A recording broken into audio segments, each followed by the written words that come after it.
that makes it worth it for people. They can actually reach a dream that's not common in any other industry. So it's a beautiful thing. And my recommendation is always for our clients, if you have endurance and fortitude and you remain flexible, you will win in this industry.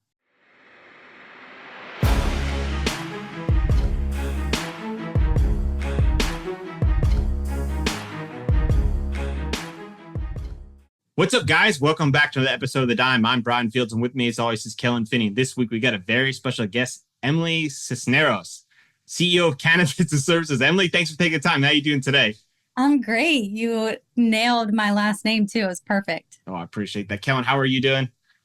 I'm doing really, really well. Really excited to talk to Emily. Really excited to learn about Kentucky. How are you doing, Brian? Yeah, I'm stoked. Kentucky is one I've seen a lot recently, and that is likely because of Emily that I'm seeing a ton about it. And I am fascinated to learn more about the state, its importance kind of going forward, and one of the unique differences, maybe similarities of some of the other markets. But before we dive into the fun stuff, Emily, got a little East Coast, West Coast battle. And if you had to put yourself on the map, your location, East or West, where would you put yourself? I'm a proud East Coaster through and through. I love it. I'll let the record reflect. Yes. I think there was a comment, though, earlier about how there's a lot of West Coast love from her company, though, too. So, it's true. I have staff all over the country, and my West Coasters love West Coast. They will. That's what I'd like to hear. West Coast. Sure. Let's go. We could shout that out too, but currently in the room, the three of us. Two, I mean. So Emily, before we dive into the fun stuff, can you give a little background about yourself and kind of how you found your way into the cannabis space? Yeah, absolutely. First of all, thank you for having me. It's an honor. I'm actually super nervous. I don't really get nervous, but I'm nervous because I love this podcast and I love you guys. So I feel like it's a milestone moment for me. Yeah, I started in the cannabis industry. I was actually a civil litigator in Pittsburgh, Pennsylvania. So I started out as an attorney, and I was just actually practicing med mal and things like that, and really loved it. But it was right when medical cannabis was being introduced to the state of Pennsylvania. And I was doing some work on decrim, just some kind of stuff it was called a law practicum for the city of Pittsburgh when it decriminalized. And then when I was working as an associate attorney at the firm, we started building a cannabis division. And I helped them build that. And then we had a client that was participating in the first round in Pennsylvania. It was the most competitive round to date in the entire country. And it was back in the day when you had to print everything out. So we had literally stacks of paper, like 2,000 pages in boxes, run like 3 different vehicles, all driving to the post office to get it shipped before the deadline. I mean, it was like the war story time era of cannabis.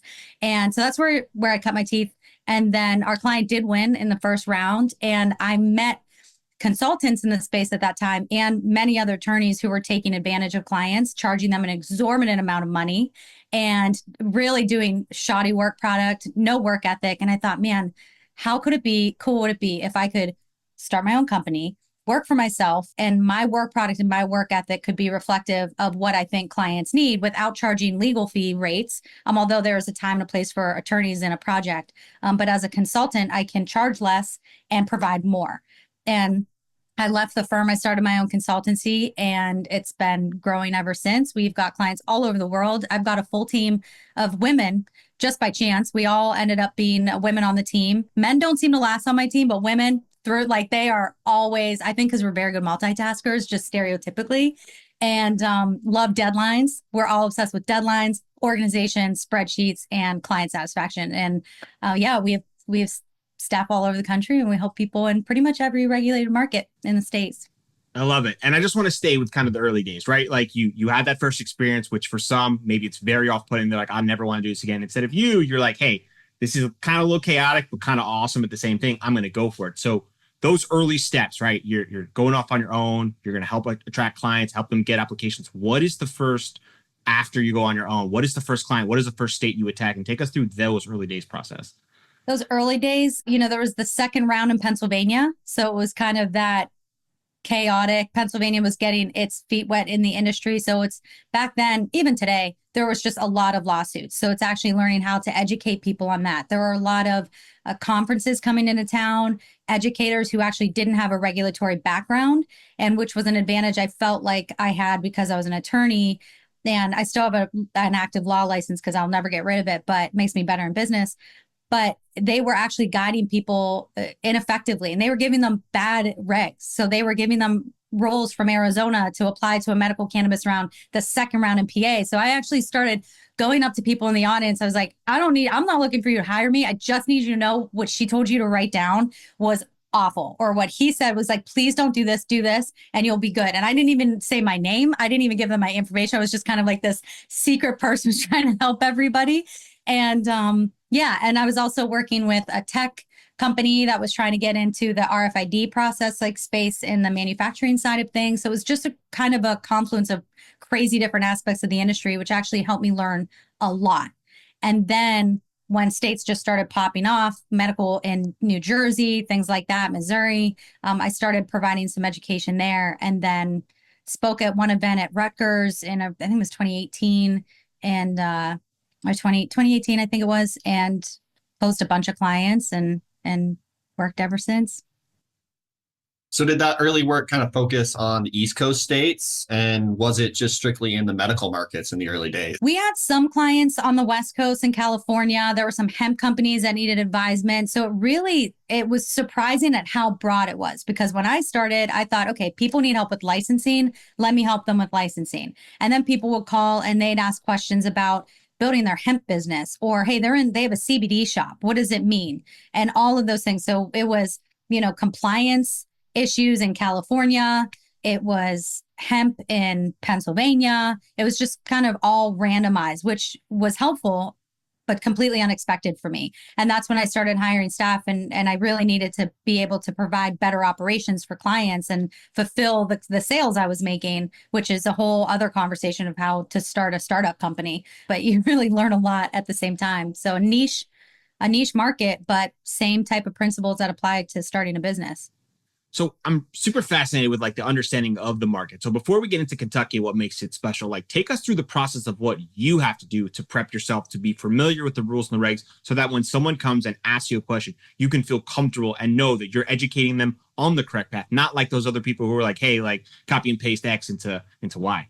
Yeah, that's a great question. And I think for me, it comes from a place of I try to give the best service to anyone that I can, but I also know that I'm not going to know everything.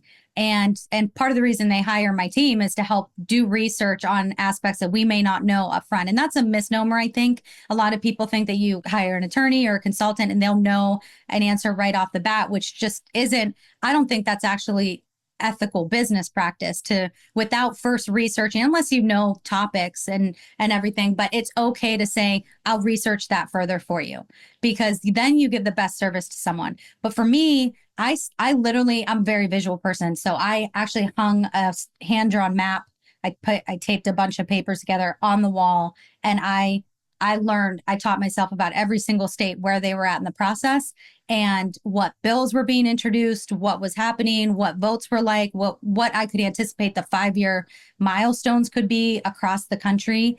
And I inundated myself because I knew most people won't do that work. And if you can be the one in any business who will do more for your clients than anyone else, you're going to be the one who wins usually. And so for me, if my objective is to provide massive value for my clients, and I had to know massive amounts of information. So that's what I did. I studied literally every market that I could, and down to the nuances of every particular state, how they defined different things. What you find is a lot of states really don't know what they're doing. And so they're copying and pasting regs, and then they don't know how it's going to affect their program. And that's a really big thing. And we've since gotten into government contract work to help them with their social equity programs and things like that, the rollout or correction of programs that have already rolled out, and help with re-verification, all kinds of things. So local and state level, we ended up getting into that. So learn the regs, and then start making phone calls to legislators, things like that, offer assistance and guidance, learn things that they're having trouble with. That helps me not only help on the state level where I can, but the local level as well. There's a lot of local politicians and government agencies that the state is thrusting a program on them, and they're saying, okay, go do it. And these municipalities are like, I don't know what to do. So that kind of turned into its own organic service as well. So that's kind of how I start. And my team does this every time a new market is gearing up to open, like Pennsylvania or something like that. We know well in advance of what's going on. We start to get an understanding of their program before they even have a program developed. And when you stack all your knowledge from every legal program, medical, adult use, everything like that, you can start to make really solid guesses on what a program will look like. So we have a great idea of what Pennsylvania's adult use program will look like, even before probably their legislators do. So you read the bill like word for word, right? The whole thing. You get into like all of the politics of how individual counties could potentially implement it or not implement it. And then like monitoring like community meetings in specific counties to see how they might roll it out like prior to them after actually drafting their regulations. Like how deep does this kind of like analysis go prior to like Kentucky going legal or a new state like that? Or not legal, but medical, I guess. Yeah. It's where medical becomes open or recreational or adult use. It's a really important aspect that I think it's funny. I like to try to approach them very early on, municipal leadership, but most of them are so unprepared. They cannot talk about it until they're almost in the middle of the program, which is actually backwards. My ideal for a municipality would be get your program get educated, get your program dialed in. We'll sometimes get into conversations, by example, with a mayor who's pro cannabis, but a council who's not. And before they even get their program in place, we help at least educate them. So it's nice for the mayor because he's not the one burned at the stake. We are, which is nice for them. And we actually just kind of stand there and get hit with questions like, hey, this is a real story. I pulled this post off of Facebook. It was like a friend of a friend who posted this picture of their son who got in a car accident. There was a bong in the back seat. Medical cannabis will cause these types of accidents in our town. And we can come in and say, well, that was actually an alcohol driving under the influence situation. But yes, there's bong in the back seat, but causation isn't correlation, all of those things. When it's that early on, you get approached with those questions and it's really hard to rebut them. So there's not, in my opinion, too much you can do on the local level super, super early. Pennsylvania is a great example. It's early where there were municipalities who they were introduced to this in the medical round, but it's been almost 10 years since medical was introduced there. So now you're looking at municipalities that probably got very hopeful that some of their economies could get bolstered by medical, but no one won in their area. So they're a little jaded, but at least they're introduced. So we can start making phone calls and say, hey, we'd love to learn more about where you're at. We can help you get educated. We can help present to your council. And they bring us on sometimes to do that. In a place like Kentucky, they're further along because, adult use in Pennsylvania is still a ways away. So the conversations are going to have to wait a little bit. But in Kentucky, they're in the middle of this. And so they're all kind of raising their hands and saying, okay, what do? We don't want this in our backyard. And they're getting hit with public comment for hours of people saying, we don't want this. And so we can offer the opportunity to say, hey, we'll talk to your council, we'll talk to the public, and at least get an introductory conversation started. Just high level overview for those who are unfamiliar, right? Like a state is going to approve medical cannabis, but then local towns can opt out, correct? For the most part, yes. That's I think the best way to describe it at a high level. New Jersey's a great example where the state came in and they said, we are introducing an adult use cannabis program, and states, you have until this time to opt out. And if you don't, you are automatically opted in. And so states had to really jump. And a lot of them said, well, we don't want to automatically opt in. We don't want it. They didn't know that they started to create a program and zoning and rules in their own applications. So a lot of people just scrambled to opt out because they were afraid of what Easier. it could. Yeah. And a lot of them said, let's wait and see. It's the wait and see approach. And you're going to see it a lot in Kentucky. You're seeing it a lot in Kentucky, and you're going to see it across you see it everywhere in every program. And so once a program is introduced for a couple years and it's then you can approach some of the councils that have opted out and said, hey, I know you have a moratorium for 5 years. We're at year 3. We just want to show you some data about how beneficial it is. And no town has gone crime crazy. All of these potholes have been fixed, because of the cannabis tax revenue. So those are the types of conversations you can have. Everyone's sleeps better. Right. Everyone's eating more. It's right. All pluses. So it's the end of July 2024. What is kind of a high level overview of where Kentucky is currently, like what's going on? Can kind of just like bring everyone up to speed really quickly, Emily?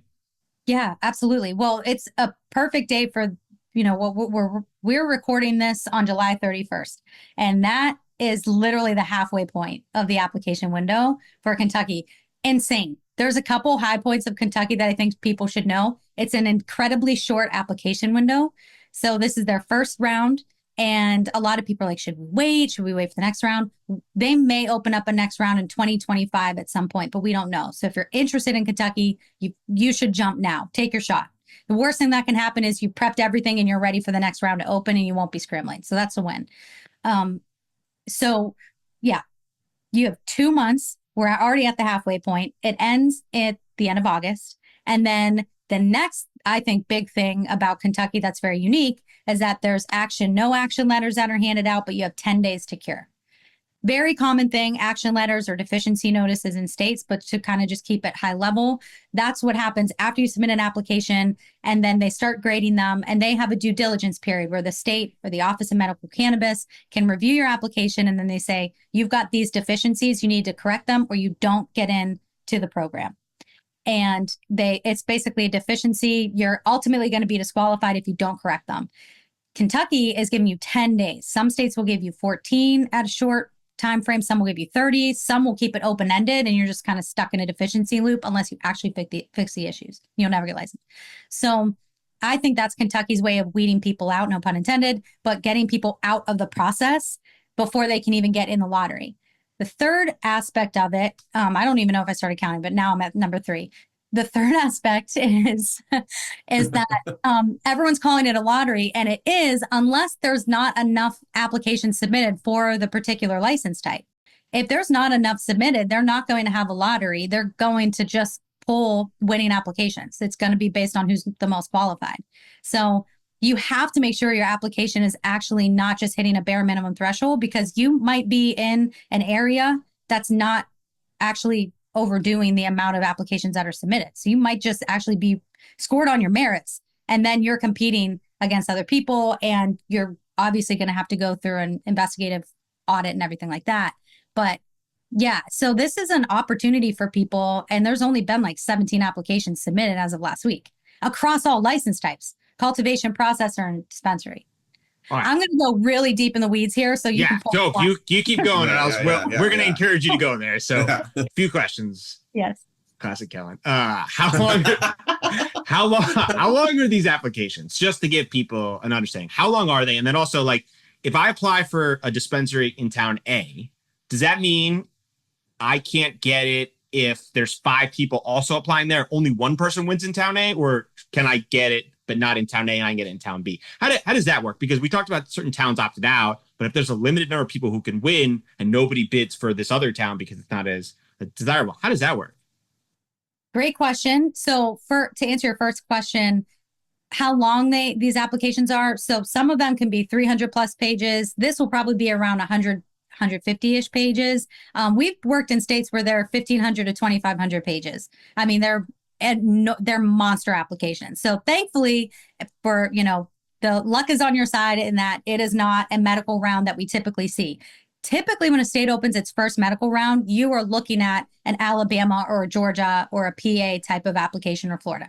And those were the behemoth applications where you had to pretty much invest mid 6 figures to get a good lobbyist, a good consultant, good attorney, good accountant, and then get all kinds of things in your application to stand out because it was hyper competitive. You are competing against multi-state operators. Your team has to be stacked. It is so competitive. We work in all of those states. Kentucky chose not to go that route. They don't want to get sued. All of those states get sued because there's a lot of things that can happen in that process. So here they took the approach of lotteries are more effective at avoiding lawsuits. So if we could get more people in the lottery, we can pull them.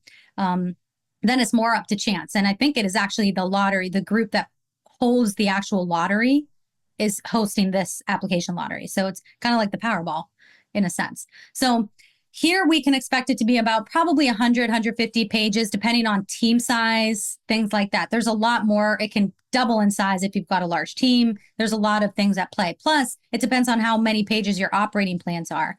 The other unique aspect of Kentucky is that they are requiring a lot more paperwork on the app side before you get in the lottery than most other states, where you have Kentucky or Connecticut, by example, you had, or Ohio is an even better example. There was a couple pages of business formation documents we had to help our clients get and basic stuff just to get in the lottery. If you were pulled, then you had to supply a lot more information, your operating procedures, all kinds of things. This is a little bit bigger of an application before the lottery. So it would be a huge mistake to, I think, underestimate this application, especially, I mean, you got 1 month to submit an application like this. You are not giving yourself a lot of time. So that's kind of that range, 150 to maybe 300, 400 pages, depending on how big your team is and other complexities like that, your site plan, narratives around that, financial plans, all kinds of things, especially operating plans. You have a lot to give here. We can draft a 75-page security plan. Now you're almost at 100 pages just there. So you got a whole stack of things to give. So that's kind of the first question. And then on the property side, it is kind of a little bit tricky. And I think Kentucky has been issuing some new information because they're kind of seeing that the challenges people are finding, especially with opted out communities. So by example, there's limitations in cultivation. If you were to apply a cultivation license, you can't apply across different license types. So that's the first thing. So you can't say, I want to apply for a dispensary and a processor and cultivation. One and done. And then if you choose to apply cultivation, you can apply across tier types. So there's 4 tiers available. It's all based on canopy size, like your grow size.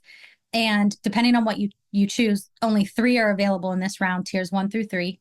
And in those tiers, you can apply for 1 tier 1, 1 tier 2, and 1 tier 3. So you have a lot more flexibility across the state to apply. Where it gets a little tricky is the dispensaries, because the dispensaries are based on the split that the state came up with for the state. And that's the 11 regions. They base it on population sizes, different things like that. And a lot of people are going to push to apply in heavily populated areas, Louisville, things like that, border states, border counties. And then they've got limits on how many you can apply within a county. And if you're applying, you can only at maximum apply for one application per region.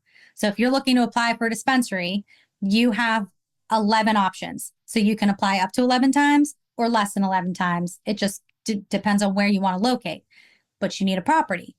And if you get a property, you have now 30 days, 31 days, basically, to secure up to 11 properties in different regions. So you're going to be driving across the state looking for viable properties, like you said, Brian, in opted-in communities.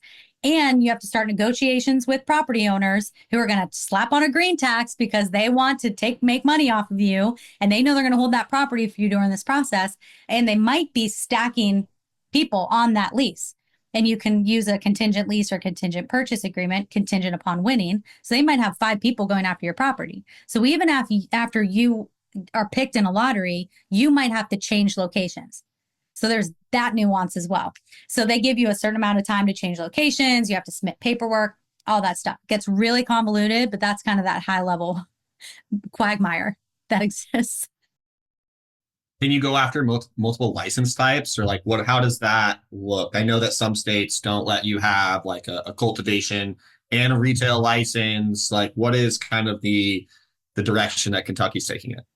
They're really tight on how many you can do. So you can't cross-pollinate, essentially. So if you're going for cultivation, the only allowance you have is to apply in multiple tier types in cultivation, but you can't also apply for a dispo or processor, that type of thing. So pick a lane. Yep. There are producer licenses available that would give you the ability to cultivate and process, but those aren't available in the lottery round, this round, probably 2025. So cultivation, processing, dispensary, and then they also have safety compliance facilities, which are labs where you test product. It's a fancy name of saying a third-party lab. And so that's unlimited. They're not going to put it in a lottery. They want as many labs as possible. It's like the most underestimated one. Most people don't apply. You'll have maybe a couple that are hemp processing labs or things like that. And they're like, I'm going to shoot my shot here. They'll win. So. just to put it in context, right? Because I don't think people recognize how hard it is what you just laid out, right? You've got an entire process from an application standpoint that you probably need to have a consultant, a lawyer, put together really nice. Then you have to find a location. All of this is money out, money out, money out. I can't imagine that people who are small businesses, small mom and pops who want to get in the industry have a chance. So how many people who contact you, Emily, are like, hey, super interested in Kentucky? Do you have to tell them right away with the sticker shock, like you need at least $500,000? Do you have to have those conversations early on to not shoot people's dreams out, but just let them know realistically, like, here's what's going to incur in order to even start? Yeah, that's a spot on. We get calls from people who are, everyone's a dreamer when they call us, and we love that. And our goal is to help them pursue their dreams. But you're right, there's a tethering we have to do where we say, okay, let's root you to reality a little bit and just talk you through that roadmap and what this looks like. And I think it's important that people see it as an investment, because in my opinion, you need a consultant, you need a good attorney, you need a good accountant. But there's a ton of other vendors that are going to approach you and try to take your money. There's a ton of unqualified vendors that are going to try to take your money. And so the approach for me is less about, hey, here's the money that you need to put out, but it's more like, hey, this is the investment. You have to be really careful about where you're placing that investment, because if you put it into the wrong vendor, you've thrown that money out the window, and you don't have the luxury in this short window to even make those types of mistakes. So it's a conversation people do need to have. What we try to do for our clients is to keep their costs as low as possible during the application phase, because where they should be spending their money is on build out. And we help clients with build out all the time. So that's once they get their license approved, they go through a field monitor, on-site audit, more SOPs, standard operating procedures are due, and we help them through GC processes. Some instances we're actually brought on as management teams to oversee the GC, help hire, help bring their culture and training together, all of those things, and then we let them fly. And some we do kind of a hybrid approach where they have their team, they're ready to do the work, so it's less costly for them, but we give them advisement along the way. So there's ways they can keep their costs down, but the investment, there's a proper investment at this phase, but the bigger investment should come at phase 2, which is that build out post-licensure phase. Get open. The challenge is I think people will throw money out the window, and then they get really daunted by the time they get through this process, and then they never want to do it again because they're jaded, which makes sense. It's fair. We've had someone come on and say that winning the license is the easiest part of the industry. Yeah.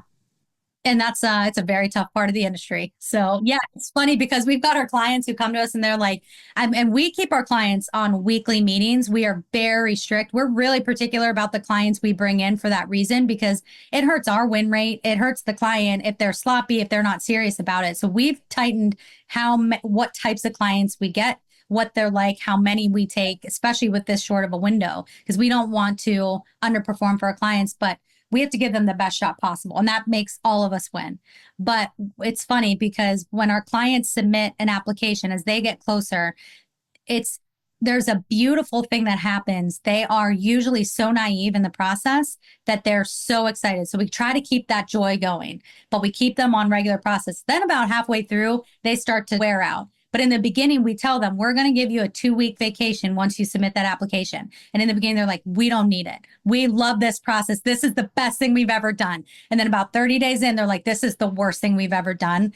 Please, I don't want to do this, but we've got to keep going. We're grateful for what you're doing, but get us to the finish line and we will take that vacation. They get to the vacation and we're like, okay, you don't have to reach out to us. Don't, just shut everything off and go on vacation. I cannot tell you how many clients listen to us when that happens. They're like, yeah, we're tired. This was awful, but we're so grateful for the process, because what we try to do is make it as less painful as possible. It's like childbirth. That's what I'm probably going to rock for that. But I'm not trying to make the actual equal comparison to childbirth, but it's like the thing you don't want to do again. But once you have the baby, you're like, this was the best thing ever. I'm so glad I went through it. But do I want to do that again? Yes, you do. Because when the next state opens up, you'll be like, I'm ready. I want another grow. I want another dispensary. We'll do it again. So, and what are you most excited about for the Kentucky market? I feel like we just kind of talked a lot about what makes it really unfun. What you think is one of the most attractive reasons for going after a license in Kentucky? I am always a fan of people getting in when it's the first medical round, because when you do that, you're going to be first in line for when they go to adult use. So first, you're capturing a market for a couple years until they expand into adult use legalization. And when they do that, the way they typically set their program up is medical can flip into dual use. So they can continue to produce for medical patients and provide tax-free product. And then they can also expand into adult use. So now you've captured a second market before every other adult use dispensary comes online. You've made millions and millions and millions of dollars, and could sell by then if you wanted to and sail the seven seas in that time between the first round of medical opening to when adult use opens. That makes it worth it for people. They can actually reach a dream that's not common in any other industry. So it's a beautiful thing.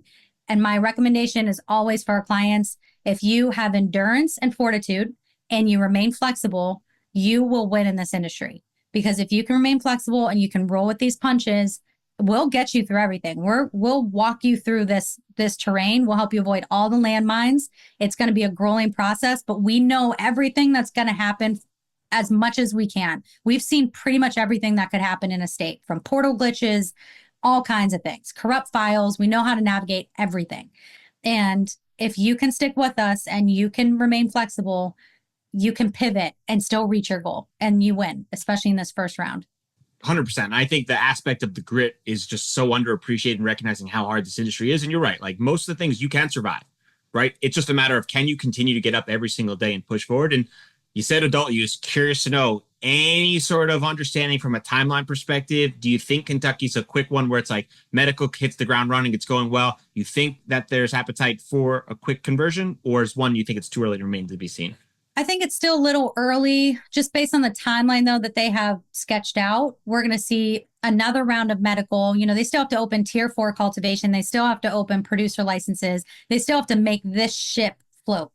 And then they have to be able to brag about it, which usually takes, 2 years for that type of thing to be able to say, hey, look at all this great data we have about a bustling industry. They still have to expand medical patient issues. That's usually the next thing we see. So before adult use legalization, we see expanded product lines, though they have an expanded product line in Kentucky already. That's a huge benefit. But they still need to expand the medical issues that you can have. That's usually the next phase. That brings more patient sign on. Then that produces a very fruitful program. Then they get the incentive to go to adult use. That's usually kind of that track. So I don't know, maybe if I could take a guess, maybe 3 or 4 years would they'd start to introduce an adult use program, would be my guess. I could definitely be wrong.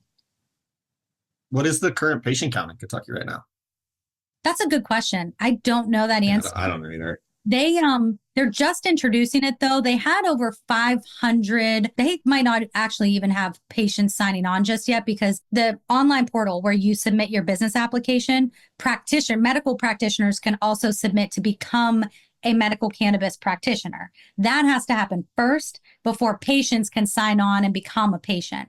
So they're not anticipating people can even start buying until January 2025. That seems very short to me. So I could see that being pushed out a little bit, but that's kind of their timeline. So it would be hard telling how many patients, but you could probably do some math based on cancer rate, epilepsy, chronic pain. Those are the types of ailments that you could qualify for in the program, PTSD. If they're going to try to sell product in January 2025, doesn't it take a little while to grow cannabis, right? Like, is that like a cart before the horse? Like, how does that work? Right? Great question. How does it work? Yeah, you're asking intelligent questions, but see, that's the thing. I think when people build programs, they're very optimistic about timelines, and it just doesn't work. And so it won't work. Right? Because you have to get to harvest, you have to make product, and then you have to get it to dispensaries who are built out and have a certificate of operation, a certificate of occupancy, can open their doors. They still have to learn what an inspection process looks like. So it probably won't be that way. Do you have these conversations with like prospective clients that come in that are like, hey, I heard this, we'll be printing money by January? And you're like, that's not really how this works. Like, you kind of is that part of the whole dynamic that you're balancing? Yeah, it is. And I think because a lot of people come in and they're just they're basing their expectations on what is written or what they hear at state level conversations. But the state, this is their first time doing it. So they're guessing to an extent as much as anyone else is. The best thing a state can do is give themselves buffer time. That's what we always do when we're communicating or working with states on their programs, like I was saying, their social equity programs on the West Coast. We have California contracts, so there's a West Coast nod. But they, one of the things we tell them from the beginning is, this is this is a timeline that's best case scenario, but to manage expectations, put buffer times in each of those milestones, because the best thing you can do is over deliver, right? But too often we see it comes across as underperforming. Then people start to complain and say, we still don't have a program, but they didn't have a program 2 years ago. You know what I mean? So I'm more optimistic. So I'm like, but we're almost there, but I also understand it can create some resentment. There's so many jokes in there about New York. I've been fighting them the whole time. She talked about like, that's how you convert a program. And I was like, Jesus. I was like, just don't listen. New York. Didn't the governor of New York actually come out in a public statement and was like, I'm embarrassed by this program? I think when you talk about not doing it right, you just look at them and go, okay, states, we'll just look at New York and be like, see what they did? Let's not do that. You talked about setting up the program the right way, and you're like, nope, didn't do that. Oh, it struggled? Oh, what a surprise. I guess, what other markets you got your eyes on? Kentucky, we're talking about, but like 6 months, year, 2 years. Where else should people think about that you think is a hot market that maybe is just under-recognized, underappreciated, that maybe is a little early, but could be hot in the future? If people are looking for something that's going to open, I think Pennsylvania it's going to be a gold mine for people. I don't know what their program is going to shape to be, how controlled it will be, how many they'll give out in the beginning. My goal would be to help them build that program, to help them do it right. But that would be, in my opinion, not just because I'm from there, but because it is one that they want to be able to brag about that. There's a massive bipartisan effort to push it forward. So everyone's actually working together, which is nice on both sides of the aisle. I'd love to think Florida could have something by way of adult use, but it seems that they have been pretty outspoken about not wanting adult use there. So I think the multi-state operators have a bit of a stronghold there in the medical market. And even if they flip to an adult use state, I think it'll be dominated by MSOs for a while. I live in the South. I would love to see some Southern states get online. My state will probably be the very last state to get legalized, but that's all right. We're still working on it. So, and then from an approach of maybe you don't want to start from the beginning. Maybe you want to enter and buy distressed assets, or operators who are just completely burned out. We're already seeing it in New Jersey, and we're about 3 years into the program, something like that. It beats people up, this industry, and it's not because the company's bad. It's because they went through the application process. They battled in their local municipality. So, I think that's a good opportunity. One of our clients, New Jersey, it's a dispensary. They were the first adult use dispensary to get open there. And I've watched them actually just get more and more energized by it. But they're now looking at it as a market of how can we expand? So if there's people who are new to the industry but want to participate in that, there's ways to maybe partner with existing companies and help them expand by way of investment, or offering to join in on the new venture that they're starting, things like that. So there's unique ways you can get in from a landscape perspective, I think. The distressed one, I think, is super interesting, especially the way you described how challenging the process is to get started, to open up your doors, and then to start is a completely different beast, right? You're talking about multiple skill sets, running a business that is as highly regulatory one. Do you think distressed becomes like a prime opportunity for somebody looking to enter the industry, maybe an outside fish who's like, hey, look, I got assets here that are down, assets here that are down. I can kind of come in and roll up. Do you see that being an opportunity? Yeah, I think it is, if you know how to run a business. So my husband, he made a lot of money buying distressed assets because he learned through his businesses and startups and everything. And he started and bankrupted a couple businesses when he was young, learned through all those mistakes, ends up on a stage with Tony Robbins, like just crazy stuff, right? But he ended up learning under the grades on how to run a good business. And I say all that to say he started applying those principles, sequencing them properly, started building his own businesses that were successful, and then started buying distressed assets because he could pinpoint what was making these companies tank. And then when he would come in and buy them at bottom dollar, keep the owner involved, and then and then help it grow. And the owner actually thrived from there. And so he kept his consultancy that helps tanking companies flip themselves and grow. But if people understand how to grow a business well and how to operate it well, this is a great opportunity to come in and buy distressed assets. If you don't know how to do it, you're just going to be throwing more money after in a sinking ship. So I think yes, it's a great opportunity with an asterisk, and that is you have to learn how to run a business well before you do something like that. I see way too often people our clients who start a cannabis business. It might be the first business they've ever owned. And they think, oh my gosh, I'm such a good business owner. But that might not be true. It's just a cash cow business. And when the market is fresh and you're able to sell product for such a high amount, you could be a pretty bad business owner and still thrive. But when that market shifts, and that's what we train our clients to look forward to. When you're in a state like New Jersey, we have a ton of clients in New Jersey. And what we try to teach them is operate now as if the market is shifting tomorrow. So what do you need to dial in? Where do you need to cut down your expenses? How do you need to be training your employees? Who do you need to get rid of because they're toxic to your organization? How are your customers feeling about your product? What's your retention rate? All of those things will help you stand out when the market shifts, because every market will shift eventually.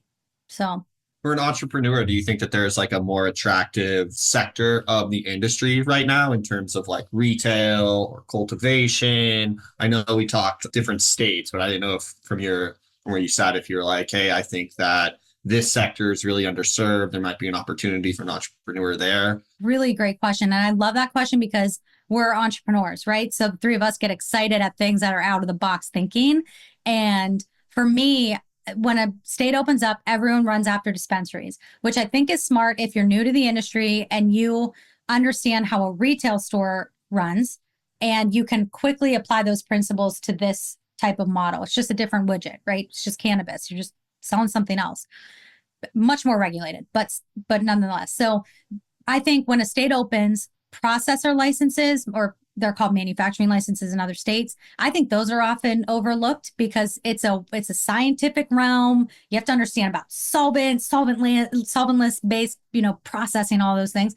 And it's, I think, a little bit more of a learning curve when you start, but because it's overlooked, your competition is lower. And if you can get a really solid product on the market, you're serving every dispensary. So I think that's a really good one. It's overlooked, but if you're willing to do that work, it would be a good one. Cultivation is similar, except what I've seen is people underestimate the investment to get into cultivation, or they jump into a tier 3 or tier 4 if it was available, but they're not equipped to even get there. They should maybe start with a tier 1, wait for an expansion opportunity to grow into the next tier level, because usually states allow that.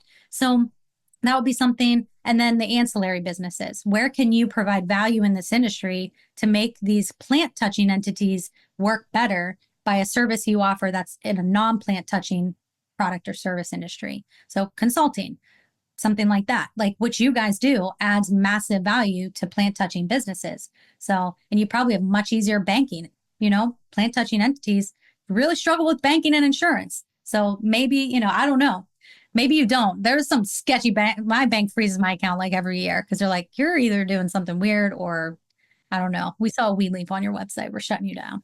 They wouldn't be wrong though. No. What question do you wish more people asked you? I think if people came to us with an understanding that this was an investment, they could ask the question of how can I make sure I put this investment in the right places? Because I think the mistake people make is how can I spend as little as possible? Or on the other end of the spectrum, if I throw a ton of money at this, I'm guaranteed to win. And both of those thought processes are incorrect. If you can see it as an investment, then you can ask really intelligent questions to bring the right people into your project, the right consultant. You ask the right questions before you hire them so you don't get duped. Same with attorneys, same with accountants, things like that. Love it. Prediction time. Emily, how do you see the South evolving the cannabis industry? I see me going up to the state capital of South Carolina and picketing until they do something about it, but it's not going to happen. I think Alabama and Georgia are going to be the things. They're the canary in the mine. So if it's a bad program, these other states are watching them and they're seeing, okay, well, how's this going to work? What does it do? It's a predominantly red state. Well, across the board, red or blue, people want cannabis, especially medical cannabis. So I could see the South, they're going to slowly trickle in each of them to medical programs. And then the brave soul will introduce adult use, and that will be the one that makes the most money because everyone in the surrounding southern states are going to go there to get their adult use. So I just think over the next maybe 5 years, we're going to see a couple more southern states introduce medical programs, be able to show off great statistics of patients who've been helped that can get off of narcotics, that don't have to take pharmaceuticals. And then more and more people will advocate for adult use, but it comes from advocacy. 100%. Kellen? I'm going to take a slightly different approach. I think Florida goes rec. And I think in the next 18 months, you're going to see Georgia, Alabama, and a lot of these other like southern states see this massive influx of capital getting funneled to Florida. And they're going to start to make regulatory changes to try to catch up just from the sheer volume of money that's now going to get funneled into Florida from Florida going rec, just because everyone vacations there, large population. I mean, it's already part of the South. That's my guess. What do you think, Brian? Yeah, I'm frustrated because that was my response, and for the rules of the podcast, I can't take the same answer. But I'm with you. I think Florida's going to do staggering numbers, and I think people are going to be blown away by the sheer size of that. And I think it'll be easy to look internally and be like, hey, why don't we consider this? And I don't know if Georgia and Alabama will go adult use, but I think they might encourage maybe a bigger medical market and see. The one caveat we didn't talk about today was the hemp industry, which continues to cause more of a complication for our poor sitting senators trying to understand what's going on. And I wonder if that needs to be resolved first before some of these other markets can go, because as we've seen in Texas, it is a massive market that's going on, and people just need to figure out, like which is which. How are we going to set this up? And until that, it's hard to really tell what the future holds. I could see Florida stalling. I think these MSOs lobby too much to keep it in their pocket. I think they're not going to be the first. That would be my guess. We can approach this though. Oh. Plus, we haven't even. Who's going to beat them? Man, I could see Alabama maybe shifting into adult use before Florida. I could see it because DeSantis has come out pretty vocally just recently against it. That's what's giving me pause. But we haven't thought about the interplay with rescheduling, descheduling, because then you've got a pharmaceutical push who's going to influence decision making on the state level for adult use. And that's going to change the game. Then we're all going to be wrong. It's going to be a wild card. Just super simple on all the levels. You're like, all right, this is a variable you need to consider. This is another variable you need to consider. And also this join the industry. Yeah. Good luck. Come join the industry. They're taking applications in Kentucky. Good luck. So Emily, for our listeners, they want to get in touch. They need help with their licensing. They need some business help. Where can they find you? They can find me on our website, www.cannabusinessservices.com. They can find us pretty much on any social media platform. I'm on LinkedIn as well, Emily Sisneros. That's where we post a lot of our content, but we cross-post. We put a lot of our webinars on YouTube so people can watch full-length videos, things like that. Awesome. We'll link it on the show notes. Thanks for taking the time. This was a lot of fun. Thank you so much.